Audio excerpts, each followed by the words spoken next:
दोस्तों, आपके घर में आपके पेरेंट्स होते हैं, आपके गार्जियन होते हैं, हमारे घर में भी हैं, सबके घर में होते हैं। आपको प्रोटेक्शन फील करना होता है उनके ही थ्रू। ऐसे भी लोग हैं जहाँ पर जिनके माँ बाप नहीं हैं, वो सिक्योरिटी नहीं क्लेम कर पाते। उनको हमेशा हर दूसरे चौथे दिन ऐसा लगता है कि उनकी लाइफ में से बहुत कुछ मिसिंग है। आपकी कंप्लेंट्स होती हैं, आपके कोई भी ऐसे काम होते हैं जो आपके अपने लेवल पे कंप्लीट नहीं हो पा रहे हैं, आप किसके पास जाते हैं? ऑफकोर्स आप अपने पेरेंट्स के पास जाते हैं और वो काम हो जाता है। जब हम अपने फ्रेंड सर्कल की बात करते हैं तो आपका कोई ऐसा one of the bestest friend होता है जो आपके काम करता है और आपको वहाँ से भी सिक्योरिटी फील होती है। एंड अल्टीमेटली पेरेंट्स तो होते ही हैं। दोस्तों, जब हम अपने देश की बात करते हैं एज अ सिटीज़न, हम किसके पास हमें जाना चाहिए? और सिटीजन्स को अपने राइट्स क्लेम करने के लिए जैसे गवर्नमेंट है, गवर्नमेंट को हर लॉ बनाना होता है सिटीज़न के वेलफेयर के लिए। गवर्नमेंट लॉ नहीं बना रही है या माइनॉरिटी राइट्स जैसे हैं या फिर एलजीबीटी राइट्स हैं वो प्रोटेक्ट नहीं हो पा रहे हैं, तब भी हमें गवर्नमेंट से गुहार लगाते हैं कि ऐसा हो। गवर्नमेंट हमारी नहीं सुनती है, फिर भी हम परेशान होते रहते हैं और हमारे राइट्स को अपहोल्ड नहीं किया जाता है। तो as a citizen of India, who is our guardian, who is our parent that can make us available those rights?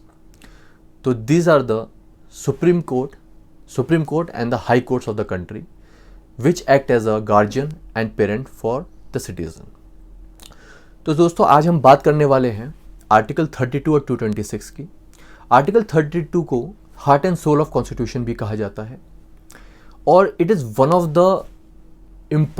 The most important article, क्योंकि आप ये देखिए कि कॉन्स्टिट्यूशन के किसी भी प्रोविजन में आपको कोई भी दिक्कत हो, आपके राइट्स तो ऑब्वियसली हर आर्टिकल कवर करता है, कोई भी आर्टिकल आपके राइट से रिलेटेड अपहोल्ड नहीं हो पा रहा है, आपको आपके हक नहीं मिल पा रहे हैं, तो आर्टिकल 32 के अंदर ही आप रिलीफ लेने जाते हैं कोर्ट्स के पास।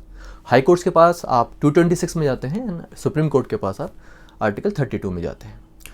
तो दोस्तों, आपका स्वागत है लॉ कम्युनिकेंट्स में। आज हम आर्टिकल 32 की बात करने वाले हैं और देखते हैं कि आर्टिकल 32 में क्या क्या दिया हुआ है। आप ये देखिए कि जो रिट जुरिस्डिक्शन है, जब हम बात करते हैं कि एक सिटीज़न अपना रिट जुरिस्डिक्शन एक्सरसाइज करेगा, तो उसमें 5 तरह की रिट्स बताई गई हैं और वो 5 रिट्स अलग अलग तरीके से काम करती हैं, उनका अलग अलग फंक्शन है और ऑफकोर्स ये सिटीज़न के फेवर के लिए है। आप ये समझ के चलिए कि सिटीज़न के पास ये 5 हथियार हैं जिससे वो अपने लीगल राइट्स को प्रोटेक्ट कर सकता है। किस तरह से कर सकता है, हम एक एक रिट को स्टेप बाय स्टेप समझते हैं। जैसे पहली रिट है हमारी हैबियस कॉर्पस। बहुत फेमस रिट है, आपने सुनी ही होगी। हैबियस कॉर्पस को हम वन लाइनर अगर देखें तो इसका वन लाइनर है to produce the body.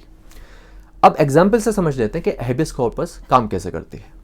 Suppose करिए आप एयरपोर्ट जा रहे हैं और वहाँ पर आपको रोक लिया गया, आपका सीजर, आपके डॉक्यूमेंट सीज कर लिए गए और आपको 2-3 घंटे मुतवातर आपसे इंटरोगेशन करते रहे वहाँ के ऑफिशियल्स और आपको लगा कि आपकी तो कोई गलती ही नहीं थी, क्योंकि ना तो आप कोई ड्रग्स वहाँ पे कैरी कर रहे हैं या कोई ऐसा इलीगल काम कर रहे हैं या कुछ ऐसी इलीगल चीज़, ऑब्जेक्शनेबल मटेरियल कैरी कर रहे हैं जो एयरपोर्ट से आप नहीं ले जा सकते। तो आपको तो लगेगा ना कि आपके 2-3 घंटे वेस्ट हुए, वहाँ के ऑफिशियल ने आपको इतना इंटरोगेट किया, आपको इनकन्वीनियंस हुई।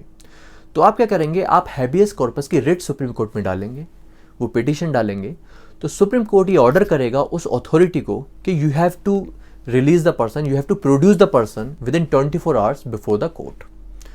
तो अगर आप वैलिड ग्राउंड्स पर हैं और आपने कोई गलती नहीं की है तो आपको सुप्रीम कोर्ट के सामने पेश कर देगी वो अथॉरिटी।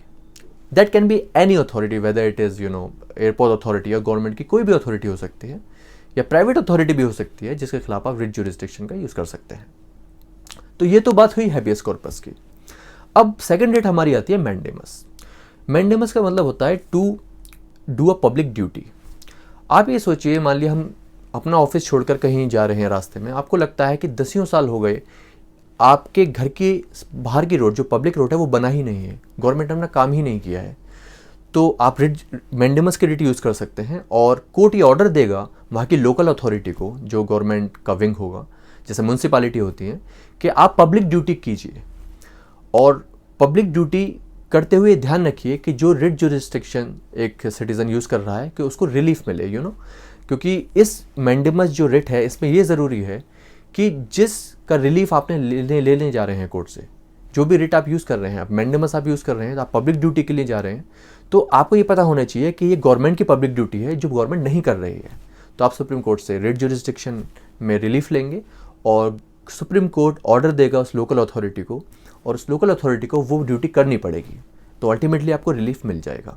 एक और एग्जांपल ले लेते हैं, जैसे आप बंदूक की लाइसेंस कोई अथॉरिटी बनाती है और आपके पास you have every right, you can ask for the licence for the gun, but that authority is denying the issuance of licence on some malicious grounds, on some invalid grounds. तो वो authority के खिलाफ आप writ jurisdiction use करेंगे, mandamus use करेंगे। Similarly Supreme Court again will issue the order against that authority और आपको relief दिया जाएगा, क्योंकि हर इंसान का तो वहाँ पे लाइसेंस बन ही रहा है और आप वैलिड ग्राउंड्स पर भी हैं, तो आपका क्यों नहीं बनना चाहिए, तो आपको वहाँ पे भी रिलीफ मिलेगा। तो it was all about mandamus. हमारी थर्ड जो रिट है वो है सर्शियोरेरी। दोस्तों सर्शियोरेरी जो रिट है उसको हम प्रोहिबिशन के साथ पढ़ेंगे। सर्शियोरेरी और प्रोहिबिशन जो रिट हैं वो कोर्ट के काम करने के तरीकों पे बात करते हैं। पहले लेते हैं सर्शियोरेरी को। सर्शियोरेरी ऐसी रिट है जिस पे जो लोअर कोर्ट के जो रिकॉर्ड्स हैं वो हाई कोर्ट को, जो अपर कोर्ट है, उनको सबमिट किए जाते हैं और हाई कोर्ट ये चेक करता है कि लोअर कोर्ट के जजमेंट में कोई किसी तरीके की डिफॉर्मिटी तो नहीं है, एम्बिगुअसनेस तो नहीं है, अस्पष्टता तो नहीं है, और लैक ऑफ जुरिस्डिक्शन के बिना पे तो लोअर कोर्ट ने ये जजमेंट नहीं दिया है। और ये श्योर किया है लोअर कोर्ट ने कि मेरिट्स पे ही केस को डिसाइड किया हो, या हाई कोर्ट ये भी चेक करेगा कि लोअर कोर्ट ने प्रिंसिपल्स ऑफ नेचुरल जस्टिस को वायलेट तो नहीं किया है। तो इस बिना पे अगर कोई लोअर कोर्ट जजमेंट देती है तो जो पार्टी है उसके पास ये राइट है कि सर्शियोरेरी का यूज़ करे और जो हाई कोर्ट हैं, जो लोअर कोर्ट के डिसीजंस को क्योर कर पाए। प्रोहिबिशन का सिमिलर ही काम है, वो भी जो है जुरिस्डिक्शन के बिना पर या फिर लैक ऑफ जुरिस्डिक्शन या जुरिस्डिक्शन एक्सीड किया हो कोर्ट ने, तो उसमें अगर कोई जजमेंट दिया हो तो प्रोहिबिशन उसके लिए यूज़ होता है। सिमिलर काम है दोनों का, बट सर्शियोरेरी और प्रोहिबिशन में डिफरेंस ये है, ये ध्यान रखना है, जुडिशरी के एग्जाम्स में भी ये हमेशा क्वेश्चन पूछा जाता है। When we talk of mains exam और प्रिलिमिनरी पीटी एग्जाम्स, दोनों में ये क्वेश्चन आता है कि जब कोर्ट ने अपना जजमेंट पास कर दिया, हाँ, जब पास करने के बाद जब हाई कोर्ट को ऑर्डर क्वैश करना होगा तो हम सर्शियोरेरी का यूज़ करेंगे, और जब हमें कोर्ट की प्रोसीडिंग के दौरान ये एहसास हो जाए या हमें देखने को मिले कि लोअर कोर्ट ने अपना सही तरीके से काम नहीं किया है, अपने जुरिस्डिक्शन का मिसयूज़ किया है, उसको एक्सीड किया है, तो हम प्रोहिबिशन का यूज़ करेंगे। एक कहावत भी आपने सुनी होगी, prevention is better than cure. तो मतलब तो ये अच्छा है ना कि मतलब पहले ही से ही प्रिवेंशन मिल जाए कि वो नौबत ही ना आ पाए कि आपको जजमेंट भी ख़राब तरीके से डिफॉर्म्ड जुरिस्डिक्शन से आपको फैसला मिला है और फिर आप बाद में उसको क्वैश करवा रहे हैं, ये नौबत ही ना आए। आप जजमेंट होने से पहले ही आप प्रोहिबिशन का यूज़ कर लें। तो अगेन रिपीट कर रहा हूँ, प्रोहिबिशन का यूज़ होता है जब आप कोर्ट के जुरिस्डिक्शन को इस्तेमाल करने से प्रिवेंट करते हैं, जजमेंट देने से पहले आप एक्सरसाइज करते हैं और कोर्ट को रुकवाते हैं कि वो अपना फैसला ना दे। और सर्शियोरेरी जो है वो यूज़ होता है जब आपका जजमेंट आ चुका है और उसमें कोई दिक्कत है, एक्सेस ऑफ जुरिस्डिक्शन है या लैक ऑफ जुरिस्डिक्शन है, तो आप लोअर कोर्ट के ऑर्डर को क्वैश करवा सकते हैं। इसका सर्शियोरेरी का आप यहाँ पर यूज़ करेंगे। तो दोस्तों हमने देख लिया कि हैबियस कॉर्पस, मैंडेमस, सर्शियोरेरी, प्रोहिबिशन। अब एक लास्ट रेट बचती है, उसका नाम है को वारंटो।